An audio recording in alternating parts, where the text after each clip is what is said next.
I didn't expect 7T to be quiet. I mean, really quiet. When I first moved into this little home by myself, the silence felt heavy like a room full of unspoken thoughts. It wasn't the silence of peace at first. It was the silence that makes you wonder if something is missing. For many older adults, living alone is a path chosen by circumstance rather than design. In some studies, living alone has been linked with higher risks of depression or anxiety, especially when social support is low or when preferred living arrangements don't match reality. But what most people don't talk about is the difference between isolation, which is unchosen and painful, and solitude, which can become a gentle companion if approached with intention. Let me share how that transformation happened for me. In the early days of living here, there were moments when loneliness sat with me like an uncomfortable guest. I remember walking into my kitchen and talking out loud to myself something I swore I'd never do. "Did you feed the cat?" I'd ask, and then answer myself.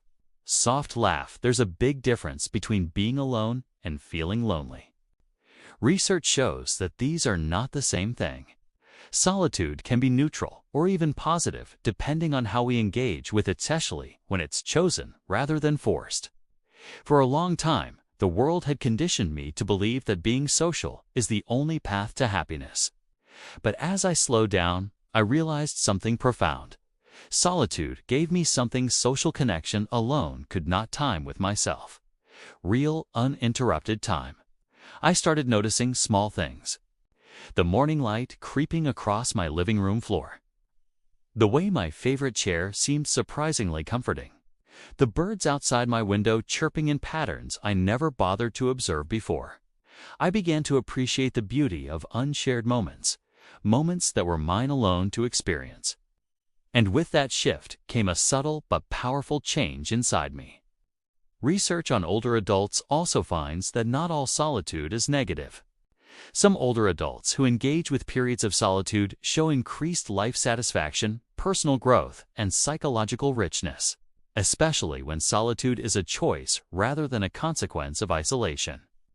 One afternoon, I decided to take a slow walk in the park.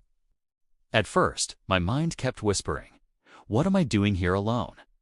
But as I walked, something unexpected happened. I stopped comparing my experience to how I thought things should be.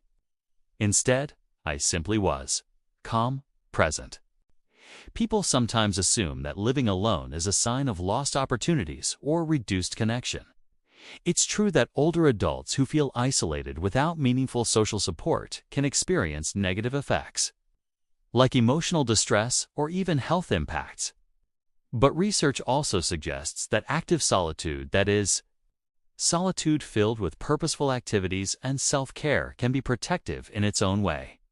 For me, the key was learning to fill my solitude with intention rather than letting emptiness fill the space. I began reading books that made me laugh or think deeply, journaling my thoughts and reflections, trying old hobbies I'd once put aside, like sketching and gardening, learning to cook meals I truly enjoyed for myself.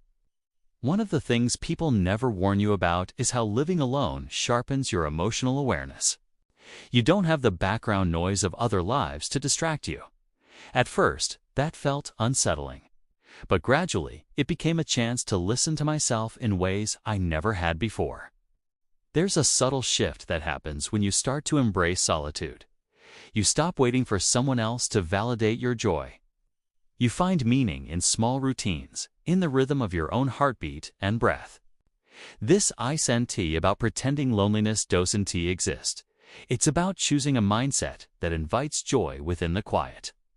Pause, gentle breath, soft humor to reset attention. I remember one morning standing in front of the mirror, not to check my hair or wrinkles, but to thank myself for another day. Yes, it felt odd at first, but that tiny act of gratitude brought me a sense of groundedness I hadn't felt in years. I didn't become a recluse or give up on connection with others. Far from it. What happened was the opposite. I became more present in the moments I do share with people. My conversations with friends and family became deeper, more meaningful, because I was no longer trying to fill a void. I simply brought myself fully and authentically. Researchers studying solitude note that there is a wide range of experiences associated with being alone in later life, and that the impact depends significantly on individual motivations and context. Some older adults flourish in solitude, experiencing greater personal growth and life satisfaction. And that brings me to something important. Solitude is a skill. It's not something you just wake up good at. It's something you learn, like learning to play an instrument or how to ride a bike. You stumble. You fall into old patterns of fear or discomfort. But each time you practice being alone with intention, you strengthen your inner world. Reflective question to reset attention. Have you ever noticed how quickly your breath slows when you sit uninterrupted with a cup of tea? That's not a coincidence. It's your body responding to calm. Moments like these are tiny gifts that solitude reveals. Now, I don't want to romanticize living alone. Research clearly shows that when solitude turns into social isolation without meaningful engagement, it can be harmful. Older adults who feel isolated tend to have higher risks of depressive symptoms and other health challenges. That's why balancing solitude with connections that nourish you, friends, family, community, groups, activities, is essential. For me, that balance came through weekly phone calls with my niece, lunch dates with old friends, volunteering at a community garden a few times a month. These aren't grand gestures. They are rich connections, and they made solitude feel like a choice, not a punishment. Soft, hopeful tone. Over the months and years, I slowly began to see living alone not as a sentence, but as a canvas. A space where I could explore, reflect, grow, and find comfort in my own company. A space where solitude didn't shrink me. It expanded me. I noticed patterns of joy emerging in unexpected places. The quiet satisfaction of finishing a book I'd put off for decades. The laughter that bubbled up during a phone call with a friend. The pride of growing herbs on my windowsill. The peacefulness of walking at sunrise without rushing. Soft smile, and here is the takeaway I want to leave you with. Your solitude can be a source of strength, not something to fear. When approached with intention, solitude becomes an opportunity to know yourself better, to appreciate life's quiet pleasures, and to fill your days with peace and purpose. Living alone after 70 doesn't have to mean living without joy. It can mean living with your own heart as a companion, with your curiosity leading the way. And if you choose to fill your solitude with meaning, creativity, reflection, self-care, connection, you can find a kind of fulfillment that many take a lifetime to discover. So if you are watching this from your own quiet home, know this: your solitude is not emptiness. It's a room waiting to be filled with your story, your peace, your joy.